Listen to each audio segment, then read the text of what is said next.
Hello, this is Josh Scherrer, author of 2020, and today I am going to answer the final round of questions for my book because we are looking at the chapter January. And so let's go ahead and get started. Giselle asks, why would Homeland Security be after Marlin? So if you remember through the book, Marlin is now experiencing these different abilities because of his infection and then subsequent treatment. But instead of curing him, the treatment has altered the TBR and it has apparently given him different abilities. And so, Homeland Security, much like it did with Leo, wants him transferred to Mount Weather, which is their research facility, and they want to study him and study those effects. This is, of course, according to Dr. Rose and Dr. Staten. Carla asked, do the doctors have an idea how to cure the infected? So, they're trying to give that treatment. If you remember back in December, Dr. Staten said they had been able to treat and cure a few people. And she's actually working on an antidote for Marlin's current state of this altered TBR reaction. Okay, so the TBR probably is not lethal as far as we know anymore, but it is still influencing Marlin. So Kayla asked, she's jumping to the end of the book here, did Marlin die without getting to see his kids? So we don't know if he's dead or not, but we're going to assume that his last entry is his final entry. He's succumbing to his gunshot wounds, and he's succumbing to the cold, to hunger, to fatigue, and so it's more than likely that he will not get to see his family. Of course, there is a sequel. We don't know from whose perspective that sequel is, but there is a sequel to the book. Cherokee asks, why did he not ever get to say goodbye to his kids? His last entry is he's in the cave. So what happens after that is left for the reader to decide. Gabrielle asks, is the government killing off doctors who come close to the cure so they can give the cure themselves, but are just waiting for the right moment? So I don't think, as the author, that the government probably intends to kill the doctors, but they definitely are using the doctors with or without their knowledge. They want the information the doctors have and will kind of go to any means necessary to secure that information. So Cesar said, how did they survive without supplies? So supplies are very thin in this section of the book. As the author, if I went back and did anything different, as I mentioned before, I'd probably give more details. So I'd have to explain a little bit more of those supplies, where they came from. I guess I didn't include them too much in this chapter because I knew the end. And as the author, I didn't put much emphasis on the supplies because I knew they wouldn't be needed. Brianna asked, why did Marlon feel like he needed to apologize to Anna because he fell for the doctor even after what had happened? So that's some of that guilt that he has, and it's, in a way, you would think that killing people and doing all those things would be controversial, but it always goes back to that emotion of love, right? And that's usually the most controversial thing in books and films and in life in general. And so some people understand, by people I mean readers, some readers understand, okay, Marlin, he's grieving, and he is emotionally needing Dr. Staten's love. Like, it's not just that he's forgetting about Anne, he emotionally needs love. And yes, he still loves Anne and he still grieves Anne, but he has to get this love from somewhere. The other side says he shouldn't betray Anne like that.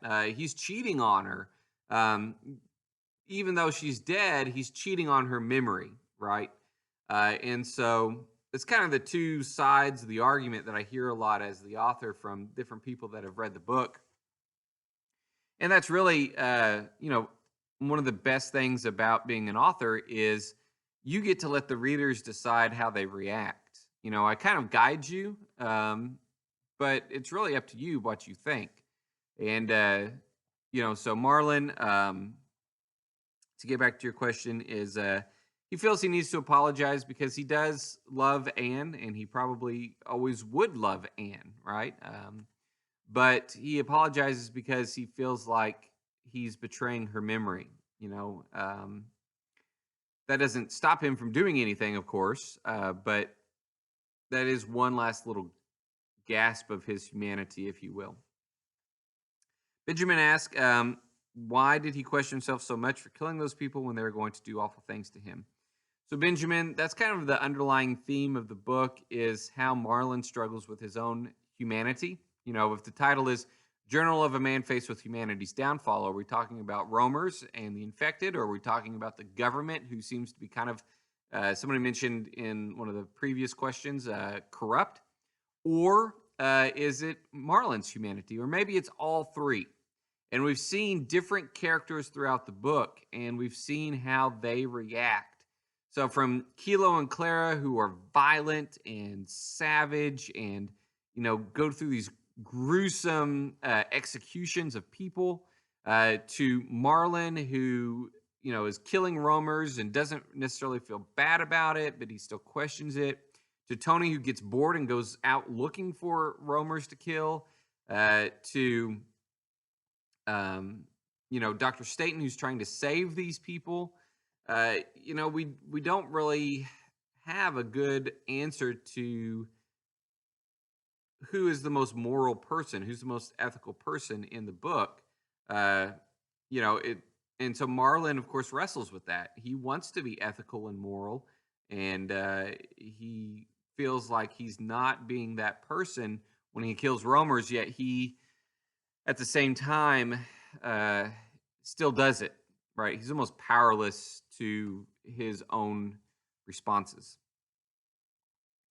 Okay, so Jada asks if he took the medicine to help him, meaning the antidote, then why would they want to take him? Is it because of what happened a while ago when someone had bath salt?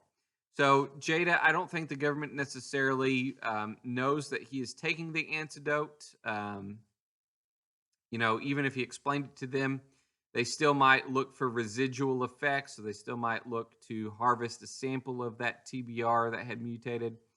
The government, they're not going to give up very easily on what they had their sights on. Chelsea asks, do you think Lindsay thinks about you after you decided not to tell her the rest? Is she still mad? If you're referring to like Lucas and Lindsay at the end of the book, Marlon mentions a lot about how his children would not like what he had to say about what he did. I think his children would probably be fairly upset with him. As old as they were in the book at the time, they might not fully understand what he was doing, and so that's why he's like, don't tell them everything. If somebody finds this book, I don't want them to know. I just want them to know that I love them. Marlon is trying to protect not just them and maybe their perceived innocence that he still thinks they have, but also he wants to protect that memory that they have of their father. They don't want to remember him as this guy that killed a bunch of other people and then went all the way to Chicago instead of going down to Alabama, even though the circumstances and these series of events that happened, he probably couldn't prevent going to Chicago and then to Mattoon and then to St. Louis. But his children wouldn't understand that necessarily. They would think, okay, well, how many times did he have a chance to go to Alabama and he didn't? That's what he is afraid that they would remember. So Eric asked the ultimate question: did Marlon die? That is what you have to interpret as the reader. Like I said, there is a sequel to the book, 2022 Man of Ashes. Without actually reading the book, you don't know from whose perspective that book is. But, before 2022 was written, which was 3 years, 4 years after 2020 came out, for all intents and purposes, Marlin seems like he's dead. David, how would you feel if one of the people you trusted betrayed you? So if you were talking about me personally, it would hurt, David. It really would. Trust in your fellow human being is probably one of the most vulnerable positions you can be in. And you trust people all the time, whether or not you realize it. And so when that trust is betrayed, it's not just that feeling of loss between you and that individual that betrayed you. It's almost like you feel like everybody is against you, because then you start questioning every uh, person that you interact with. You know, I'll give you an example. Like if I had a best friend and I told my best friend something, and then they betrayed me and they shared it or they used that information to hurt me, and they betrayed me, then I would have to think, okay, is my boss doing things behind my back to hurt me? Are they saying bad things about me to other people that hurts my chances of getting promoted? Or is my brother saying bad things about me to my father? Or is my father saying bad things about me to my brother? Or, you start having all these crazy thoughts in your head because betrayal can hurt that deep. Okay. Next is Alicia with a kid, or sorry, not Alicia yet. You're next, Alicia. Iana asks, will the kids see the journal? We don't know. Sorry, that's a really short answer. We don't know because the journal ends with Marlon saying that he is cold, and that's all that we know. Alicia asks, why are they talking about an event as old as the bath salt incident? Is it really important nowadays? So everything has an origin, Alicia. And today, the fact that we don't in society hear about bath salts that often means that it's really kind of gone by the wayside. It's not really that important anymore. But I want you to think about the pandemic that we are in, COVID-19, coronavirus.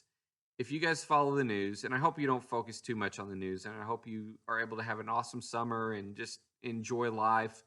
But every once in a while, you hear about where did the virus come from. At this point, it doesn't really matter where it came from because it's already out. I mean, it's everywhere in the United States. But people have this urge and this desire to find the origin of something. It's just human nature. And so, some people say, well, it came from bats. Some people say it just was transmitted human to human and it just mutated, because coronaviruses are not anything new. They've been around for a long time. Or maybe it came from a lab and maybe it was actually a weapon, or maybe it was an accident that came out of a lab. Maybe somebody was just researching bat diseases and they got infected, and then they infected somebody else, and it just was like a dominoes of, it all came out. We don't really know 100% anything really at this point in time as of this video. But that's just kind of where we're at with the bath salts in the book. Is they were looking for the origin. And so for Dr. Staten to find that origin, then you can trace back from that origin all the way up to 2020 in the book. And it explains how TBR made it to the United States. Not fully, because it was introduced by someone or some organization, maybe the government, because coincidentally, the TBR and bath salts were seen together, in those compounds that the other doctor found. But that is, a possible explanation as to how the outbreak began. Okay, so Betsy asks, does he die at the end of the January chapter? I think this is going to be a very common question throughout the rest of this here. We assume he's dead, but whether or not he is, we don't know, because it was written from his perspective. His last journal entry, all indications point to his death. But there is a sequel. Okay, Carissa, how hard was it to deal with cold weather? Well, at first, Carissa, I think, he had the advantage of the TBR mutation. He didn't really feel the cold weather. Of course, as that was wearing off, because ironically, Dr. Staten had given him the antidote, he was starting to go into shock, not only from the gunshot wound that grazed him and any other injuries he might have had, but also just from the cold, hypothermia. Okay, Javon, if he could, would he go back in time to find the kids? I think most definitely, yeah.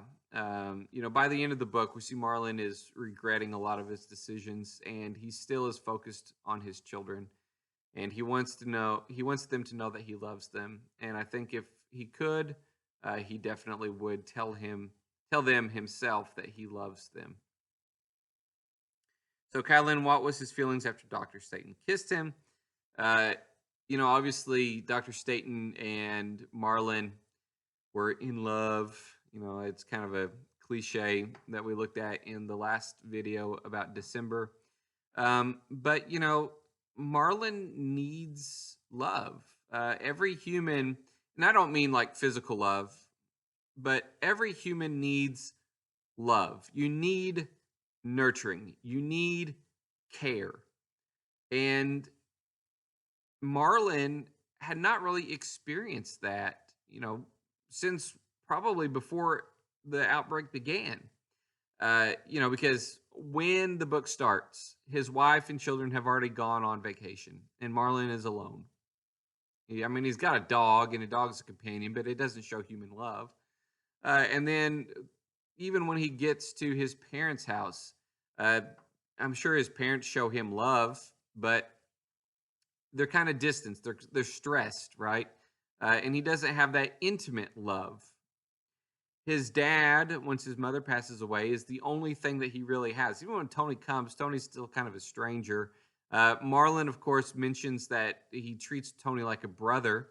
So, he is trying to get this love, this emotion from Tony, probably. And Tony betrays him by going off and looking for trouble, more or less. And that costs Tony his life.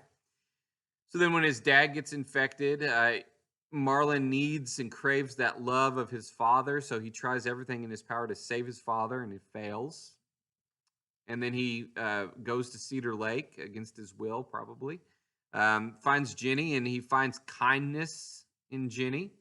And so maybe the foundations, the seedlings of love he could have had with Jenny. And again, not necessarily physical love, not, like romance, but just that simple human love. And he probably was starting to feel that with Jenny, but then the Romers came. Jenny most likely was killed. We don't really know 100%, but probably. And then when he gets to Dr. Staten, he's a broken man. He's lost everything, more or less. And even though he hopes his children and brother are still alive, there's no guarantee that they are. And all the bad luck that he's had, he's probably not very optimistic that they are alive. And Dr. Staten, even at first, was probably just being nice to him. But over time, they get this connection. And, even though it is kind of cliche, sometimes you do just naturally click with other people and you are drawn to each other. And it just happens that Dr. Staten and Marlon, were drawn to each other. And so to get back to your question, how did he feel? He probably felt that love. But along with that, he probably felt some guilt too, because again, he reflects on Anne and how he wanted Anne's forgiveness for having that feeling for Dr. Staten. Okay, so Devin asked, what happened to Emily, and will she get caught by the government as well? He also died in the cave. I wonder how long it would take for someone to find the notebook, if there is someone to find it. So we don't know what happened to Emily. Again, I go back to there is a sequel to the book, and maybe she pops up again. And, Marlon, we assume, as the reader, we there's a saying called suspension of disbelief. It happens in movies all the time. That's the reason why we watch movies about superheroes. We suspend our disbelief. Can those things really happen? Probably not. But it makes for a great story. And so the fact that we are reading his journal means that somebody had to find his journal. And even though up until today, 2020, we are looking at the future when we read the book, because it was written in 2013, we suspend our disbelief and believe that we are the recipients of a journal that somebody found, right? And so, yeah, somebody will find his journal, and that's how we get to read it. Okay, so Jory asked, what was your main inspiration in writing this book? Jory, I've been asked that in a few different ways. I had a couple different inspirations. One was that it was one of my goals in life to become a published author. I love to write. My mind is always going. It's always thinking about stories that I've got going on in my head, different versions of reality and different scenarios, like, what if this would happen? What would that be like? And so I wanted to tell a story, and I wanted a story that dealt with a character that I personally could relate to, as a dad and as a man and as, someone that grew up in the region where the book takes place. Now, the catalyst for the story, as I've said a couple times, there really were some news reports about the African sleeping sickness, which is a version of TBR, and there were reports of bath salts being used by people that caused them to attack each other. So in my mind, I connected those two and thought, okay, this could be the basis of a good story. And zombie stories, zombie books, zombie movies, and the TV show Walking Dead, those were all becoming very popular in 2013. And so I knew that it would be something that readers at the time were familiar with, that concept of an outbreak in the apocalypse or whatever. And then the other inspiration of the book was I wanted to revisit parts of my childhood and parts of the experiences that I had and kind of write from that perspective. And in a strange way, I wanted to ultimately show that what matters most to me as an author is my family. And so even though as the author I had, the wife die and the dad die and the mom die, the brother, I never even mentioned the brother by name in the book. But the story, if you look at it, really revolves around Marlin's interaction with all of those family members. Even though we never directly have him like meeting up with his wife, most of his thoughts are about his wife and are about his children. And so at the end of the day, he feels guilt about his wife. He says, "I'm sorry, Anne," whenever he gets that love from Dr. Staten, which is a need that he has, but he still feels sorry for it. And then we see him at the very end. He's dying, but he still wants to say he loves his children. And, for me as the author, I have, 3 children of my own. I had 2 when I wrote the book, and we've been blessed with a third. I can tell you that besides my wife, the most important people in my life are my children. And, if there was one thing as an individual that I would want to be remembered by, it would be my love for my children. Like whenever my time is up here on earth, when my children think of me, I want them to think of the love that I have for them. And in many ways, that was kind of the inspiration of the book, is I wanted, for all of Marlin's faults, he is, to a certain extent, kind of a horrible person, really.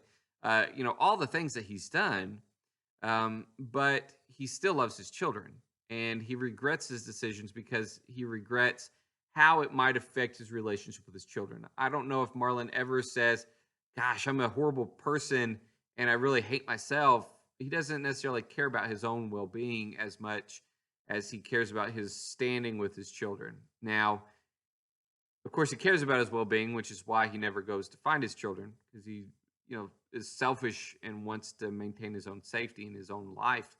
But in his head, that's not how he reacts. In his head, he wants to show the love of his kids. Okay, where am I? Oh, okay. Nicholas, why didn't he say goodbye to his kids? We assume he's dead, and that's why. Near asked, did the doctor really like Marlon, or she just didn't want him to end up like Leo? Also, did Marlon's children ever read about his journey? So the Dr. Staten, really did like Marlon. It's just one of those things where they connected. It's convenient for the book, as the author. But, there are two personalities. Dr. Staten is actually also based on my wife. So Anne is based on my wife in real life, and Dr. Staten is also based on my wife in real life. They're two shades of the same person. And so by having them the same person, it's very easy to write about Marlon falling in love with really both of them. Okay, and then did Marlon's children ever read the journey? Maybe they did. As the reader, you can decide, did his children get to say goodbye emotionally to their father by reading the journey? We don't know. Tabitha, did the government have anything to do with the TBR outbreak? If so, what were they trying to accomplish? Was this the end of the book as well? So, the book leaves a lot of things unanswered. Originally, the book was going to be a 3-part series. I condensed that down to 2 parts. The story is probably over now after I finished 2022. But we don't know at the end of 2020 exactly the intentions of the government, but they're up to something. There was something not right that we couldn't quite place our finger on. And part of the reason why I left it open-ended is because I wanted the reader to come to their own conclusion. And then the other part was really, as the author, I couldn't fit a whole different scenario into the book. I thought it would be too complicated to kind of go from, this is Marlon's journey, to, oh, Marlon now knows all this about the government. Marlon's just one guy, and he doesn't really know the full scope of what's going on in the world. Okay, Fabiola asks, shouldn't Homeland Security help you guys instead of taking you all into custody and help you out instead of not hearing any of their story? Probably. But, again, if you have a protagonist in a story, you have to have an antagonist. I had to have a climax in the story, Fabiola. And so, Homeland Security is probably a lot like Marlon, the individual, is you have this collective coldness, right? You become desensitized.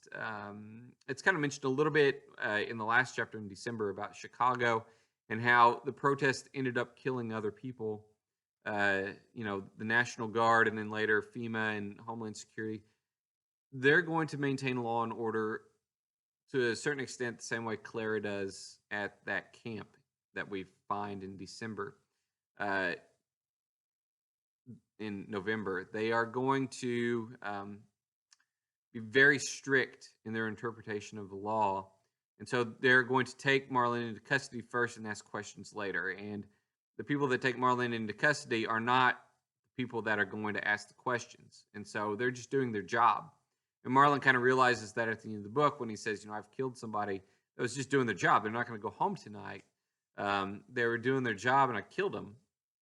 And I think that's, a lot of why Marlon at the end is like, I regret what I've done and I love my kids and I don't want them to know all this stuff.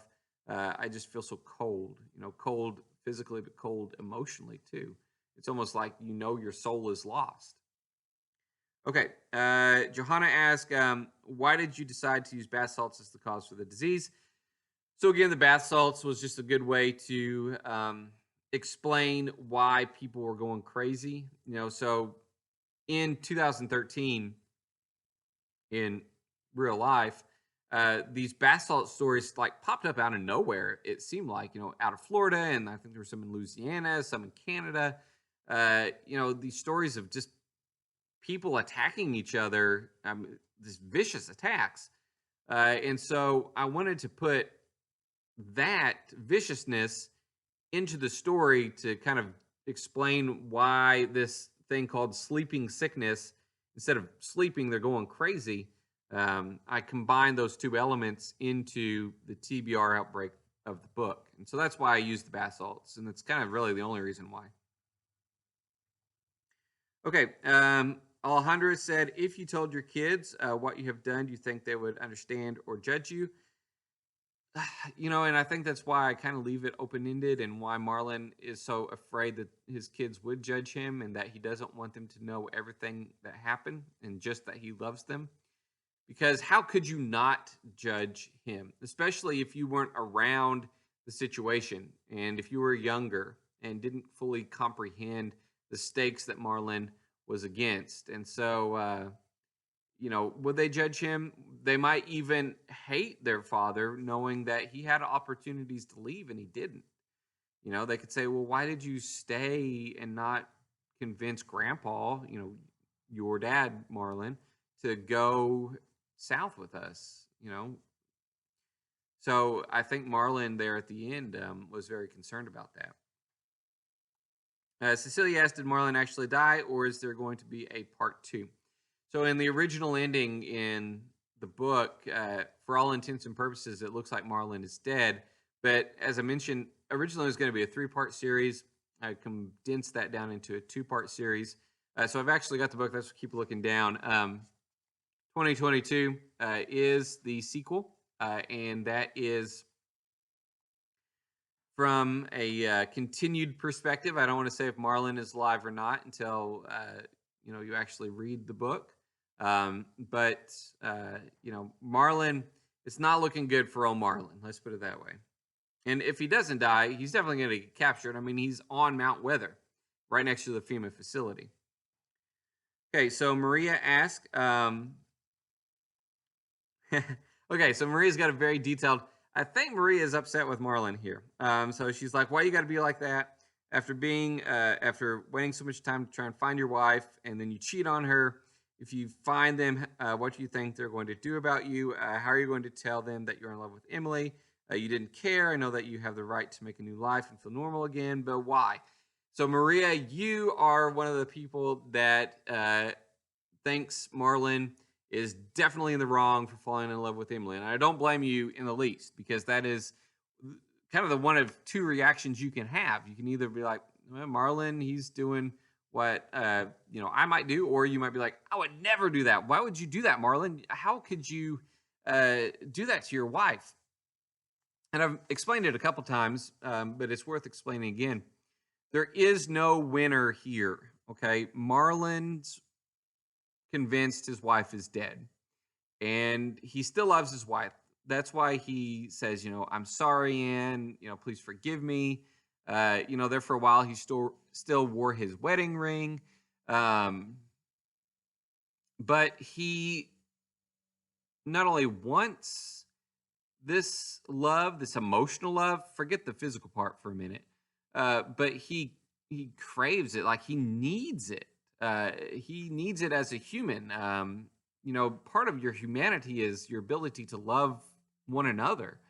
And so he hasn't been able to do that very much here lately. And so, when Dr. Staten reciprocates that feeling of love, physical part aside, the emotional part comes first. And so was Marlon right in loving Dr. Staten and having this romance with her, or was he wrong? And really, it boils down to how could you decide that? And I mentioned this before. If Anne was to die of natural causes, or maybe if Anne died in a car accident, when everything else was normal, there's no pandemic, there's no outbreak, and so Marlon has lost his wife. How long is it acceptable to not find love again? Is it up to the individual? So, Marlon, he finds somebody in a year or 2 years or 10 years, or maybe he should stay a widower forever. Or what if he happens to fall in love 6 months after she dies? Or maybe he confides in a female friend 6 weeks after she dies, and slowly that romance builds. To say what's right and what's wrong is very difficult for us because we're not in that situation. And so, you have to keep in mind that under normal circumstances, there's a lot of variation in how people respond to death and to tragedy and how they grieve. And now you've got this pandemic that Marlon is facing and all of the horrors that he's experienced. And so for him, it's just happening, right or wrong, it's happening. So yes, Maria, you could very easily argue he's kind of cheating on her, even though she apparently is dead, which means you can't necessarily be cheating on her in the present, but could be cheating on her emotionally, her memory. And the other part is, how do you explain it to his kids? Like, yeah, I know your mom's dead, but here's your new mom, or this is my girlfriend now. How he would do that, I don't know. I think it would be very difficult for all parties involved. And of course, by the end of the book, it's kind of a moot point. It doesn't really matter because apparently Marlon is going to die before he ever gets that opportunity. Okay, a few more. Alessandra, why did she take notes on what he experienced since he left Chicago? So, Dr. Staten is trying to build enough evidence to not only save Marlon, but save others. And that's why she continues to take notes. And then Dr. Rose does the same thing, because Dr. Rose is a scientist and wants to find a cure. Next, Michelle, I wonder if his children would understand why he stayed in Indiana so long instead of trying to find them. That's something that we don't really know, Michelle. Maybe they would be like, we get it, Dad. We get it. We were fine. We don't need to worry about us. We were with Uncle, whatever. I say Uncle whatever because he's not named in the book. They were with Marlon's brother. But maybe they wouldn't. And so that's kind of what the reader has to wrestle with.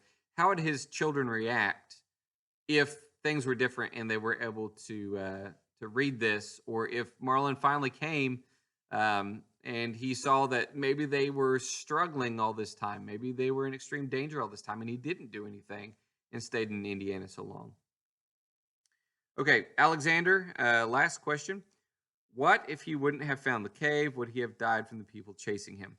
So the cave kind of extends the story out just long enough to find closure for the story. What happens to Marlon? We assume he passes away from his injuries. It looks like he might be captured if he does stay alive, because they almost captured him in the first place. That's why he got shot, and that's why he is reflecting on killing the dog and the soldier, because he was holed up in the cave. Now, if he didn't find the cave, of course, the story would be much shorter, and he wouldn't have time to write those last few journal entries, and we wouldn't really know what happened. It would just kind of end. And so as the author, that's why I had that happen. All right, so that ends all of your questions for the entire book. I have thoroughly enjoyed reading and responding to each one of them, and I hope, as the author, I have been able to kind of clarify some things and give some insights into the reasons behind why I wrote what I wrote.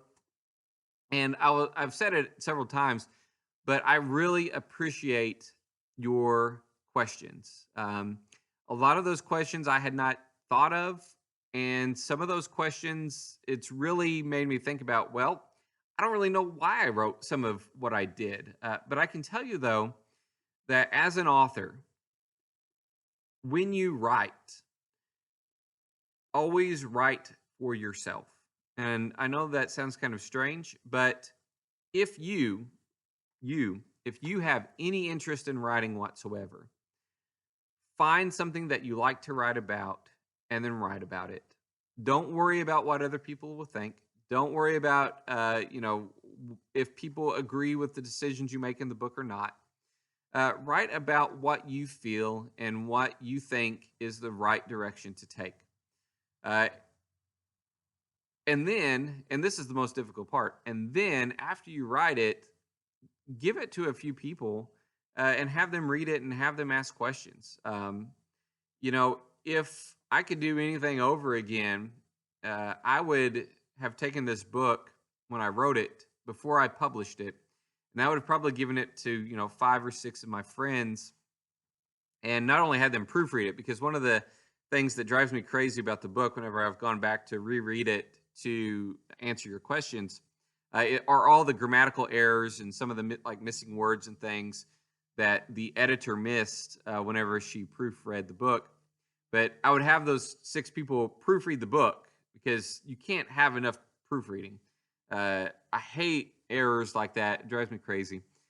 But even beyond that, they would be able to pick out some of those plot holes that you all have discovered in the book and question some of the decisions that I made as the author. And that would allow me to strengthen my writing.